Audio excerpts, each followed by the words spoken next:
Salut entrepreneurs passionnés, je suis super contente de vous retrouver aujourd'hui pour ce live. On sera donc avec Amélie du blog Améliorable. Amélie qui est une spécialiste de la slow organisation. Et justement, je trouvais super intéressant de découvrir comment est-ce que la slow organisation peut aider les entrepreneurs, les web entrepreneurs et plus particulièrement dans la gestion des réseaux sociaux. Parce que on sait à quel point les réseaux sociaux ça peut être chronophage, ça peut être une source de stress et les outils de communication sont justement faits non pas pour nous rajouter du stress mais au contraire pour être un soulagement. Donc j'ajoute Amélie.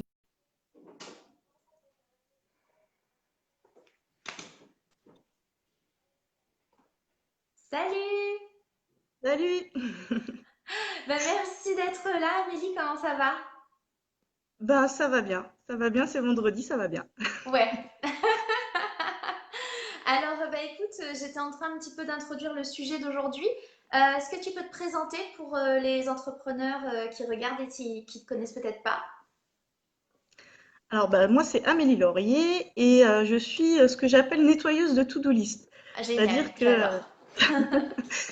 j'aide les entrepreneurs en fait à alléger leur planning pour pouvoir se concentrer sur l'essentiel en fait, sur leur cœur de métier. Et puis voilà quoi. Pour la petite histoire, de formation, je suis qualiticienne.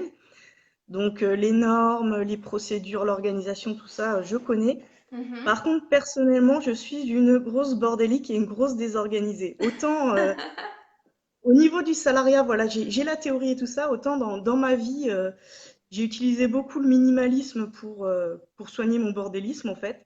Et finalement, j'ai étendu ça à mon planning aussi, puisque la slow organisation, c'est ça aussi, c'est un peu le minimalisme du planning.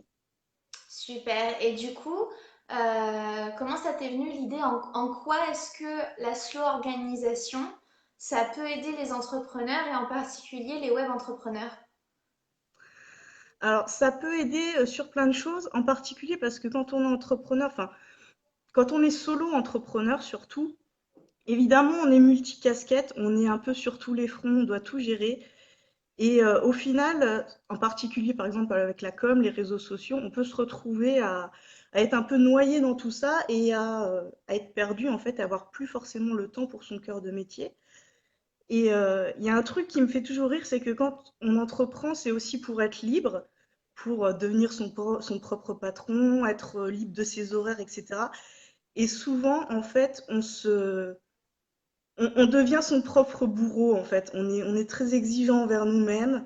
Et puis, on cherche des méthodes clés en main. On cherche des méthodes miracles pour bien communiquer, bien faire ci, bien faire ça. Et aussi bien s'organiser. Alors qu'en fait, la réponse, c'est de s'écouter, quoi, tout simplement. Et puis, d'être bienveillant envers soi-même. Parce que les méthodes miracles, il y en a pas, en fait. S'il y avait une méthode clé en main, ça se saurait. Et voilà, l'important, c'est vraiment de s'écouter. Et puis voilà, tout simplement. Non, mais c'est marrant que tu me dises ça parce que ça m'avait marqué à l'époque où j'étais encore salariée. On travaillait avec des freelances, en fait, des graphistes freelance. Et un jour, il y en a un qui m'a dit, tu sais, ça fait des années que je suis mon propre patron, mais j'ai surtout l'impression d'être mon propre employé. C'est Et ça. je me suis dit, ok, ça veut tout dire, c'est exactement ça, quoi. C'est justement ce côté-là. Et coucou Sophie, coucou Taina, salut Marine, merci de Salut regarder. tout le monde. Et donc du coup, finalement, la slow organisation, ça veut dire justement qu'il n'y a pas de méthode toute faite et qu'il faut trouver sa propre méthode en fait. C'est ça? Exactement.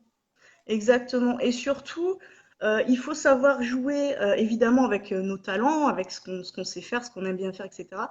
Mais il faut aussi savoir faire avec ses défauts. C'est-à-dire avec nos petits travers qu'on peut avoir au quotidien, comme le fait de procrastiner. Alors ça, on m'en parle évidemment beaucoup dans mon activité. Et voilà, il faut savoir arrêter de combattre à un moment donné et puis faire avec, utiliser ce qu'on sait faire, ce qu'on a l'habitude de faire, ce qu'on fait naturellement. Et puis voilà quoi.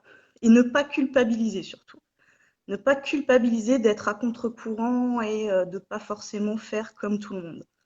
Oui, donc en fait, plutôt que d'essayer d'exercer une faiblesse, l'idée c'est de jouer avec ses faiblesses finalement et du coup de pas essayer d'aller à l'encontre de ce qu'on est et plutôt d'aller là où c'est facile pour nous finalement. Exactement, D'accord. exactement. Et alors, comment est-ce que on applique ça pour les réseaux sociaux? Parce que les réseaux sociaux, c'est un sujet, moi, très très souvent, ce qui revient chez mes clients, c'est trop chronophage, c'est pas efficace, c'est beaucoup de temps pour finalement pas vraiment des super résultats. Donc, comment est-ce qu'on fait pour gérer son temps et publier en allant à l'essentiel en mode slow organisé, du coup? Alors là encore, je vais revenir sur ma manière minimaliste de faire. C'est-à-dire que je pense que pour les réseaux sociaux, il faut vraiment avoir ce mantra minimaliste qui dit que less is more en fait. Moins en faire, mais mieux faire. Et D'accord. tout simplement, ce qu'on dit aussi souvent, c'est que privilégier la qualité à la quantité. Et puis, voilà, les réseaux sociaux, il faut pas oublier que c'est un outil, c'est pas une fin en soi. On n'a pas besoin d'être présent pour être présent, quoi. Il faut toujours se remettre en question et savoir est-ce que le réseau social en question, il, il nous aide à valider nos objectifs dans un sens, et puis ne pas garder ça, enfin garder ça plutôt vraiment en tête, quoi. De la même manière que je dis souvent que je suis pas blogueuse, je blogue pour mon activité. Et ben sur les réseaux sociaux, c'est pareil. Il faut pas, on n'est pas community manager, on communique pour notre activité, mais on ne doit pas non plus se laisser bouffer par ça. Et, euh, et puis il n'y a pas de mal à même je connais certains entrepreneurs qui ont même décidé de ne pas être sur Facebook ou de tout couper. Ou il y a pas de bonne raison, enfin il n'y a pas de bonne façon de faire. Il faut voir si on se sent bien. Il faut voir s'écouter tout simplement. Non, mais c'est hyper intéressant ce que tu dis parce que on a souvent cette information qui revient comme quoi, ben voilà, Facebook c'est devenu un must, faut absolument avoir une présence et enfin, alors que après selon, ça dépend des domaines. Par exemple, dans tout ce qui est créatif, ça va plus être Instagram, etc. Mais c'est vrai que finalement, j'aime cette façon de voir les choses, de dire bah, c'est des outils avant tout et c'est pas une fin en soi, donc ben, ça implique que du coup, c'est pas dramatique si on n'a pas 12 000 j'aime.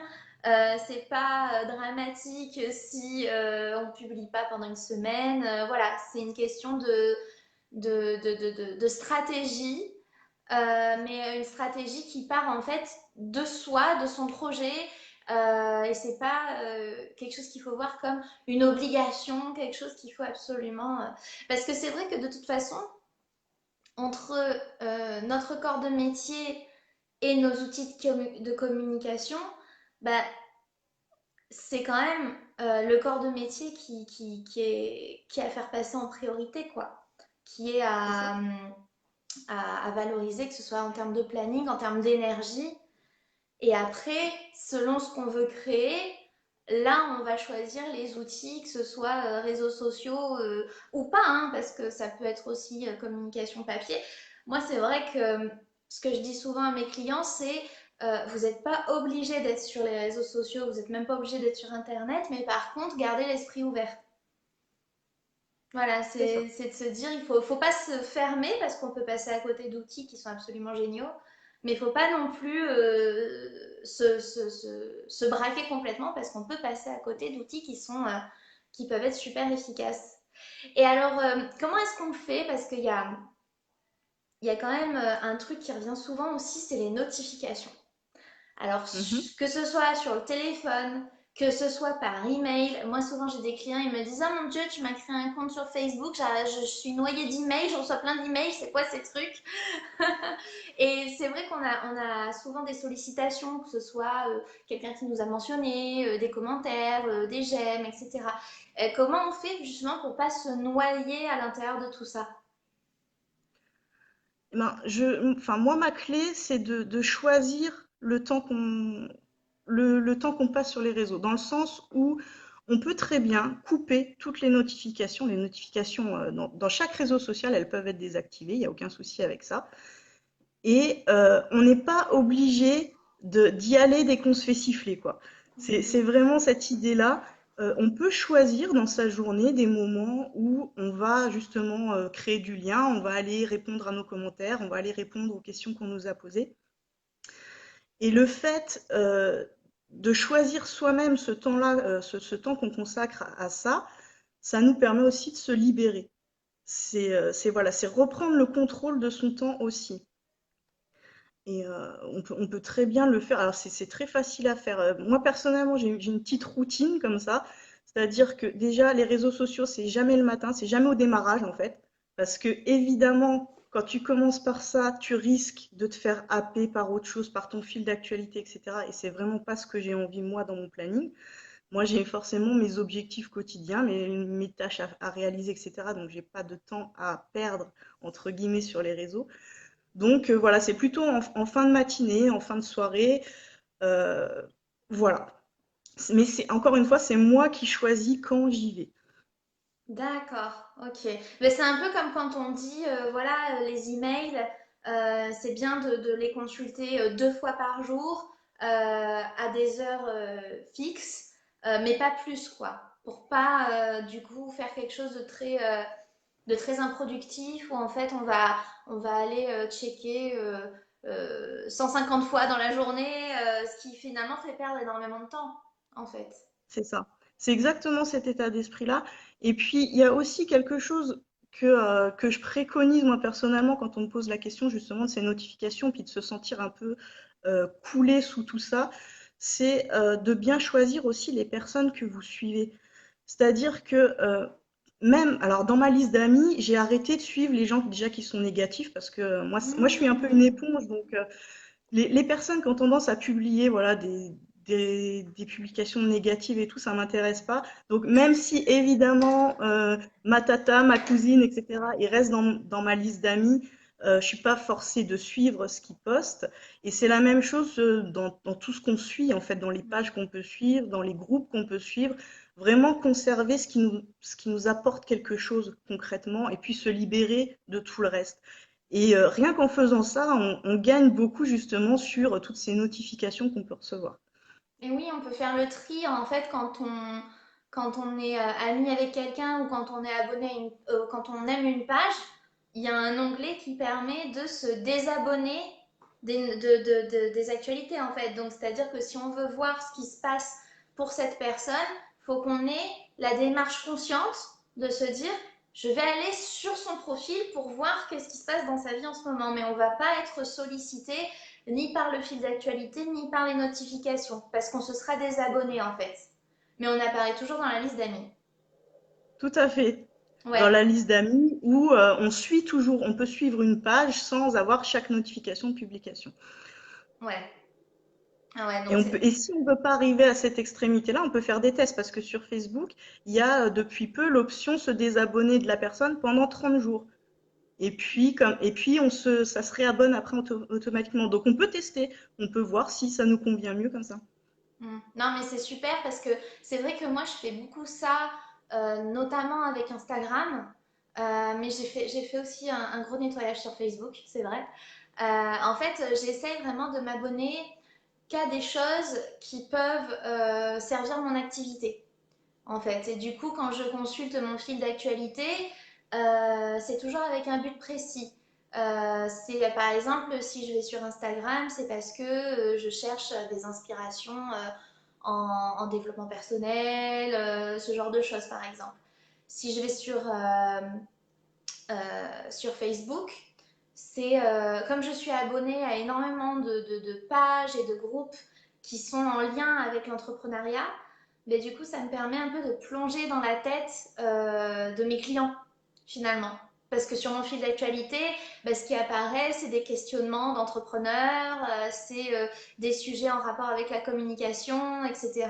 Donc finalement, je suis jamais happée par la vidéo du petit chat trop mignon ou les vacances de ma copine aux Caraïbes ou alors si je le fais, c'est parce que j'ai envie. Je me dis, ah là, Voilà, c'est ça. je me fais une pause chaton, je me fais une pause photo de vacances de mes amis, mais c'est conscient en fait, du coup. C'est exactement ça, c'est le faire consciemment.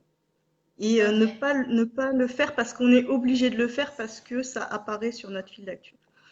Et alors, du coup, d'un point de vue très pratico-pratique, euh, est-ce que tu as des outils qui te permettent de gérer tes réseaux sociaux? Alors, gérer, oui et non. Euh, ce qui me permet de gérer ma com, là je vais pas parler des réseaux de façon perso, mais ce qui me permet de gagner du temps au niveau du temps que je passe à communiquer en général, c'est évidemment le calendrier éditorial, D'accord. le calendrier de planification, enfin peu importe comment on l'appelle, mais voilà, de savoir exactement ce que je dois dire, quand je dois le dire et avoir une vision globale du truc. C'est-à-dire, je sais ce que je dis sur Facebook, je sais ce que je dis sur Instagram, je sais ce que je dis sur mon blog, et tout ça, c'est cohérent et ça va vers un objectif, vers mon objectif en fait. Et, euh, et ça, c'est pas forcément un truc super compliqué à faire. Un simple tableau Excel, ça va très bien. Mais voilà, savoir où on va et ça nous permet de pas s'éparpiller et de communiquer juste en fait, de d'aller à l'essentiel justement, ce qu'on disait tout à l'heure. Et un autre outil justement pour, là encore, pour pas me faire happer par les réseaux, c'est tout simplement la programmation. Parce que chaque poste qui est programmé, c'est une occasion de moins de me connecter et de Ouais. risquer d'être happé par quelque chose. Donc, pareil, la programmation, c'est assez simple à faire. Sur Facebook, c'est ultra simple puisque c'est carrément intégré. Ouais. Euh, Sur Instagram, il y a aussi plein de possibilités. Il y a plein de logiciels qui peuvent le faire. Il y a Outsuite, il y a Tailwind. Alors, chacun fait ce qu'il veut, voit ce qui lui convient. J'ai reçu un mail hier de Pinterest qui me disait que les épingles programmées arrivaient. Alors, sur iOS, par contre, moi, j'ai pas iOS, donc je suis pas encore Hmm. concernée, mais apparemment, c'est en train d'être développé, donc ça risque d'arriver aussi pour PC, pour Android d'ici peu. Et puis voilà, puis chaque réseau social, de toute façon, on peut trouver des outils pour programmer dessus, il y a aucun souci. D'accord. Donc, du coup, c'est avoir un calendrier éditorial qu'on peut faire avec un simple tableur Excel ou l'outil que vous préférez utiliser. Le but, c'est d'avoir donc une vue d'ensemble de qu'est-ce qu'on poste sur quel réseau et à quel moment C'est ça. pour assurer en fait la cohérence. Et ensuite, l'idée c'est de programmer à l'avance plutôt que de publier en direct en fait. C'est ça. Ok. Et pour la programmation, je rajouterais un petit conseil. Alors ça, c'est encore une fois, c'est mon approche minimaliste à moi, mais je sais, c'est ce qui marche pour moi, c'est de programmer à minima. Je vais m'expliquer. C'est-à-dire que, par exemple, sur Facebook, au lieu de me dire, je vais publier tous les jours un post et de pas m'y tenir et de culpabiliser de pas m'y tenir, je me dis, je publie 3 posts. 3 posts, voilà, dans la semaine, et je m'y tiens. Et par contre, le reste du temps, ça me laisse aussi l'opportunité d'être plus dans la spontanéité, dans l'envie du moment, dans la petite réaction à chaud, et j'ai la place pour le faire, voilà. Et le fait d'être à minima, ça me permet justement de ne pas être frustrée de ne pas y arriver. Je préfère voir ça comme ça. Je préfère me dire, je m'impose un minimum et si je fais mieux, tant mieux. Je serai super contente parce que j'aurais fait plus que l'inverse, parce que l'inverse, c'est très frustrant. Et ouais, non mais c'est clair. Non mais surtout qu'en plus on entend partout, oui, si tu publies pas suffisamment souvent, ben du coup t'apparaîtras plus dans l'algorithme.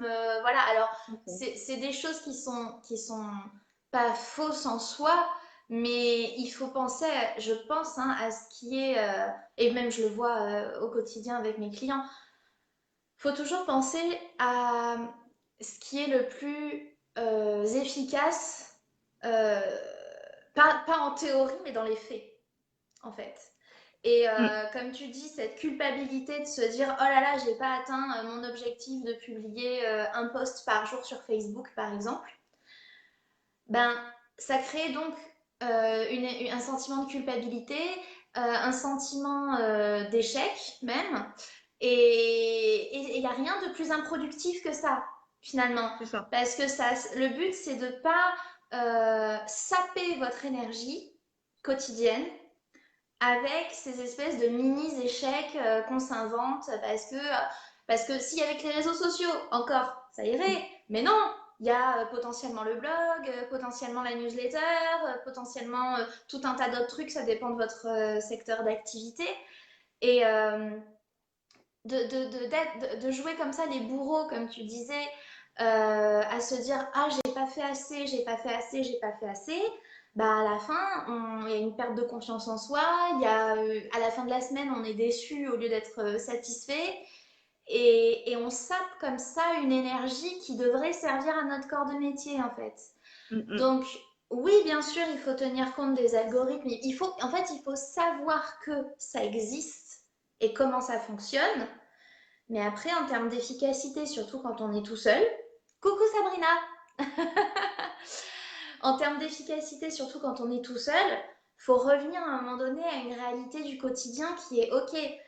Dans l'idéal, il faudrait que je publie tous les jours, mais de manière réaliste, 3 fois minimum, c'est très bien. Et si je peux faire plus, c'est génial. Et Voilà. là, on est dans une super énergie. Ah non, mais j'adore, je suis tout à fait d'accord avec ça. C'est vraiment, euh, c'est C'est vraiment vraiment une bonne changer de façon. perspective, en fait. Mm. Ouais, c'est ça, c'est un changement de perspective. Alors, il y a Marine qui nous dit, après, quand il y a aussi trop de publications, les gens se lassent et se sentent pollués. Ah, j'arrive pas à lire en entier. Mais oui, c'est vrai ce que tu dis. Au bout d'un moment, s'il y a trop de publications, au bout d'un moment, ça fait aussi, ça spam aussi, quoi. Mais après, ça dépend le réseau social sur lequel on est. Parce que, bon, si on est sur une page Facebook, c'est difficile de spammer les gens sur une page Facebook vu qu'elles sont Mm, moins mises en avant que les publications mm. d'amis aussi. Donc, je rejoins je rejoins ce que Marie dit. Comment faire pour se limiter? Ah, très bonne question. Dis-moi. Alors, alors malheureusement, je ne peux pas voir la question de Marine en entier. Je ne sais pas si toi tu la vois. Mais il y a Sabrina qui complète en disant comment faire pour se limiter, en fait. Donc, à l'inverse, ne pas trop publier finalement. Bah, comme je disais, donc déjà, commencer à minima et puis essayer de rester là-dessus. Comment pas trop publier? Là, tu me poses une colle parce que moi, c'est pas un problème qui me concerne. Comment ne pas trop publier? Déjà, éviter tout ce qui peut être du remplissage. Ouais, Parce que parfois, enfin, moi, je suis pas sujette à ça, mais j'en vois beaucoup ouais, qui font du remplissage, qui font du hors-sujet. Alors, évidemment, ça ne veut pas dire non plus qu'il faut être auto-centré sur soi, mais il faut faire du partage intelligent. Il faut vraiment toujours penser à ce que je disais tout à l'heure, avoir son calendrier éditorial, connaître ses objectifs, savoir où on veut aller et penser comme ça. Penser à ce qui peut servir à nos objectifs. ouais. Mais oui, parce qu'automatiquement, on trouve le bon dosage dans ces cas-là. Là, j'ai Ouais, regardé sur mon ça se téléphone, comprend totalement. ce que disait Marine, c'était donc après, quand il y a trop de publications, les gens se lassent et se sentent pollués par leur actualité. Il faut le juste milieu, je pense. Et c'est là que du coup Sabrina disait comment faire pour se limiter. Mais c'est ça, c'est ce qu'au final, cette technique, elle marche dans les deux sens. À la fois, Mm, comme tu disais, pour pas s'imposer trop d'exigences d'un coup et en même temps avoir le minimum syndical qu'on définit et qui est un minimum syndical qu'on estime réalisable. Et en même temps, pas faire non plus publier pour publier, mais ça c'est quelque chose je vois ce que tu veux dire. Il y a vraiment il y a vraiment ce réflexe-là où on se sent obligé de partager des choses parce qu'il ne faut pas que notre page, elle ait l'air inactive, en fait. Mm. Et ça, moi personnellement, ça, j'ai pallié à ça avec des outils de programmation et d'automatisation qui font que même si pendant une semaine ou 15 jours ou un mois, je ne vais pas sur Facebook, j'ai quand même des choses qui se programment toutes seules et qui se publient toutes seules. Après, selon les réseaux sociaux, bien sûr, euh, il y a des quantités de publications, on va dire, à ne pas dépasser. Mais encore une fois, tout ça, c'est de la théorie. C'est-à-dire qu'en théorie, la durée de vie d'une publication va du coup directement impacter le nombre de publications. C'est-à-dire que plus une publication a une durée de vie courte, plus vous allez pouvoir publier en fait. Donc c'est pour ça que Mm. par exemple sur Twitter, c'est une durée de vie hyper limitée. Si c'est une minute, c'est beau quoi. Et, euh, et du coup, à côté de ça, vous pouvez tweeter 20 fois par jour. Voilà. Mais encore une fois, tout ça, c'est de la théorie. Dans la pratique, C'est il faut vraiment revenir, comme tu disais, à soi en fait. Et par contre, je voulais juste rebondir sur parce que j'ai eu une illumination sur le Rebondir, fait de rebondir. trop publier. Sur le fait de trop publier, en fait, je sais même pas si on peut trop publier. Parce que si on a beaucoup de choses à dire et beaucoup de choses intéressantes, évidemment, il faut les dire, faut pas se restreindre non plus. Donc, mais vraiment toujours penser qualité, toujours penser est-ce que ça apporte un intérêt vraiment cette publication-là. Parce que, alors moi je suis donc dans ma slow organisation. Est-ce que ça a un intérêt que je poste des photos des cookies que je viens de faire ou des photos de mon fils ou enfin voilà, je pourrais, mais est-ce que ça a un intérêt? Non. Est-ce que j'ai envie de le faire? Non. Donc je le fais pas. Après, il faut voir aussi ce que vous avez envie de partager et puis ne pas vous restreindre non plus. Si vous avez envie de beaucoup publier et que ça vous convient et que vous avez le temps de le faire, tant mieux pour vous. Allez-y, allez-y à fond, quoi. Il y a pas, là encore, il n'y a pas de recette miracle, il n'y a pas de nombre magique de publication que sur n'importe quel réseau que ce soit. C'est vraiment à faire comme on veut, faire comme on le sent. Et puis en plus, quand on utilise les outils de programmation et le calendrier éditorial, bah, si on est une personne avec beaucoup de choses à partager, justement, bah, je pense qu'en soi, l'usage du calendrier et de la programmation, forcément, ça permet d'étaler en fait les choses. Donc, vu que c'est étalé dans le temps, on peut, du coup, grâce à ça, faire en sorte euh, d'équilibrer en fait, de dire bon bah voilà, là j'ai beaucoup de choses à dire, je vais étaler sur 2 semaines, comme ça pendant 15 jours, je sais que mon calendrier éditorial il est bien rempli, et puis si j'ai une semaine un petit peu plus creuse par la suite, bah du coup j'ai de la matière pour cette semaine-là aussi quoi. Une fois qu'on a Tout ces à deux fait. outils, je pense que ça résout. Alors une autre question de Sabrina, est-ce que les réseaux sociaux plus individuels comme Instagram, Messenger ou WhatsApp fonctionnent mieux et spamment moins selon vous? Comment l'utilisateur choisit de cliquer? J'entends par là avec l'utilisation des stories. Ok. Alors, ben, en fait, déjà, je pense que dans le cas de Instagram et aussi de Messenger maintenant avec les bots, on est effectivement sur des outils pour les professionnels. WhatsApp, ça reste un usage personnel quand même. Ça reste l'outil qu'on va utiliser pour échanger avec ses amis, en fait, par exemple. Mais c'est sûr que par rapport au... En fait, c'est... Comment dire? Si on parle principalement des stories, euh, c'est l'avantage en fait, c'est le côté éphémère finalement dans les stories. Et on est dans ce que tu disais tout à l'heure, c'est plus le partage spontané, par exemple, qui va pouvoir. Alors bien sûr, on peut prévoir, je pense, je sais pas si tu le fais. Est-ce que tu prévois parfois dans ton calendrier éditorial des stories, des choses comme ça? Alors, moi, je suis pas un bon exemple parce que je n'utilise pas les stories du tout. J'ai essayé et déjà, j'y comprends pas grand-chose. J'arrive pas à les mettre en page, etc. Donc, ça m'énerve. Et personnellement, je suis pas utilisatrice de ça quand je vais sur Instagram, par exemple. Ouais, Je parce que tu as regarde, voilà, choisi je en regarde fait, mon feed, tu mais les choisi les stories, je les regarde pas. fonctionnalités. Hmm. Donc, je suis pas un bon exemple pour Ouais. parler des stories, vraiment, parce que je les utilise pas. Mais il me semble, parce que je suis sur Hootsuite, en fait, pour la programmation Instagram, et je crois que les stories, tu peux pas les programmer via Hootsuite, en tout cas. Non, c'est vraiment de l'instantané en fait. Les stories, c'est Mm, vraiment de l'instantané. Après, dans ton...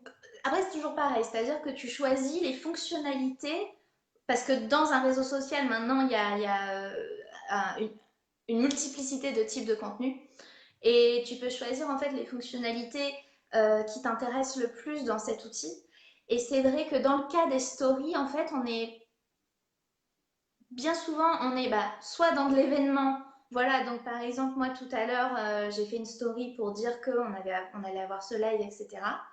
Soit on est aussi beaucoup dans le personal branding avec la story, puisque souvent ça va être un moment où on va se filmer à l'instant T, où on va filmer un instant de ce qu'on fait, ou mettre une photo, etc. Et je crois qu'en fait, encore une fois, comme tu disais tout à l'heure, il faut vraiment tester. Parce que ça va beaucoup dépendre des gens qui te suivent aussi, des personnes que tu cibles. Si tu fais des stories, tu as accès à des statistiques et du coup tu peux voir qui a vu, etc. Et tu peux voir aussi du coup l'impact que ça a eu sur ton réseau social, ton site, etc. Tu peux mesurer ça avec les statistiques en fait. Du coup, une fois que tu as mesuré ça avec les statistiques, tu dis ok, est-ce que c'est intéressant ou pas de le faire? Et là, en fait, c'est toujours cette démarche qualité que tu expliquais tout à l'heure, c'est-à-dire que publier pour publier, enfin, faire de la quantité, c'est pas forcément ce qui est conseillé, surtout quand on est à son compte et qu'on doit faire les choses par soi-même. Par contre, tester des choses et évaluer, ok, est-ce que ça vaut le coup ou pas? Et si on se rend compte que c'est qualitatif et que ça vaut le coup, bah du coup, on l'insère dans le calendrier éditorial et on dit, bon ben voilà, j'essaye de faire au moins une story par semaine, par exemple. C'est des choses, mais c'est aussi valable par exemple pour les Facebook Live, pour toutes les fonctionnalités que les réseaux sociaux proposent, parce qu'aujourd'hui, c'est tellement multiple entre la vidéo, le texte, les stories, les boomerangs. Maintenant, il y a le côté, les podcasts aussi, les supports audio qui commencent à arriver, etc. Donc, ouais, il faut tester et vraiment, ça va dépendre de la cible parce que peut-être que ta communauté va être très réceptive au format des stories ou peut-être qu'elle va pas l'être du tout. Ça dépend vraiment de ta cible et c'est plus une question de cible qu'une question de plateforme en l'occurrence, je pense. mm. Puis, encore une fois, une question de soi aussi. Parce Ouais. que, voilà, moi, je te dis, les stories, personnellement, ça ne m'intéresse pas. Alors, peut-être que je loupe des opportunités en faisant pas, sans doute d'ailleurs, mais j'ai pas envie de me forcer à aller là-dedans. Donc voilà, donc toujours aussi s'écouter et faire ce qu'on a envie, nous. Pas investir une plateforme parce que théoriquement, c'est celle qui marche, mais aussi parce qu'on a envie de l'investir. Parce que de toute façon, si on se force à être quelque part, ça va se ressentir. Oui, Et c'est pas bon non plus. oui, non mais c'est clair. Je pense qu'en fait tu perds rien en fait. Tu Je sais perds pas. rien parce que t'es ouverte aux outils du web, donc c'est pas un manque d'ouverture de ta part ni quoi que ce soit. Les outils du web, tu les utilises tout le temps et tu joues avec tout le temps. Mais si les stories en soi, t'as pas encore trouvé l'intérêt, l'envie, le truc qui va faire, bah en fait ça va être forcé, ça va se ressentir, ça sera pas terrible, voilà.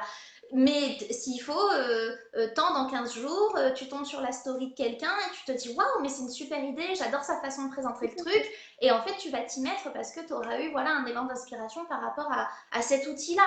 Ou tu vas, je sais pas, faire une offre et tu vas te rendre compte que pour cette offre, bah, ça serait super de jouer sur de l'instantané, sur du personal branding. Et du coup, tu vas dire, bah tiens, je vais essayer ça. Voilà. Mais si ça voilà, si c'est en mode moi bof, euh, moi c'est ce que je dis à mes clients, hein, parce que ben, on en parlait avec Sandra Boré lors du précédent live. Si j'ai un client qui me dit voilà, moi, LinkedIn, j'ai beau être en B2B, LinkedIn, franchement, c'est pas possible, c'est trop austère, ça me branche pas du tout. Ben, te force pas, je préfère un Instagram bien géré qu'un LinkedIn géré à reculons, en fait. Tout Tu à seras fait, beaucoup plus efficace sur ton Instagram. exactement. Salut Anne-Laure, mais non, pas de souci pour le retard. Et puis il y a le replay. Tu pourras tout voir en replay. Est-ce que tu avais d'autres choses à ajouter avant qu'on parle un petit peu de ce que tu proposes? Non, non, je crois qu'on a fait le tour. Bon, J'ai dit ce que j'avais à dire. super. Bah, n'hésitez pas si vous avez encore quelques questions. Est-ce que tu peux nous parler de tes offres, Amélie? Alors, faut savoir que je suis un bébé entrepreneur, donc c'est-à-dire que je suis à mon compte à temps plein depuis quelques mois, depuis cet été en fait. Donc là, cette rentrée, ça a été pour moi ma première rentrée et j'ai mis en place plein de choses. Et là, Oui. lundi, j'ai ma première offre signature, on va dire. Je la considère vraiment comme ça, qui va sortir. C'est un petit atelier en ligne au sujet de la procrastination qui s'appelle Je procrastine et j'en suis fière. Et voilà, je crois Ça, que c'est pas commun. Ça, c'est pas commun. le titre parle de lui-même. Et en fait, voilà, pendant 15 jours, j'accompagne en ligne pour intégrer la procrastination dans son organisation et arrêter de culpabiliser, de procrastiner. Et puis casser aussi toutes les idées reçues qu'on peut avoir là-dessus parce que j'en lis des tonnes. Ouais, non, mais c'est vrai. J'en lis des tonnes et voilà. Donc vraiment un programme zéro culpabilité pour s'organiser à sa façon, de façon naturelle et avec aussi la procrastination. Génial. Voilà. Super. Super. J'adore, c'est complètement contre-intuitif par rapport à tout ce qu'on entend. Donc, du coup, ça m'intéresse d'autant plus. Mais j'aime nager à contre-courant, j'adore ça. Super. Ben, merci beaucoup, Amélie. Ben, Euh, merci à toi. du coup, ben, ce live, il sera disponible en replay, il sera disponible sur le blog, sur la chaîne YouTube, il sera aussi disponible en podcast et en transcription texte. Voilà, donc pour ceux qui n'ont pas pu voir en direct, il sera partout, partout accessible. Super. Et je vais rajouter le lien vers ton site dans les commentaires de cette vidéo. Merci à toi. Merci, salut, Salut à tout le monde. bye. Bye.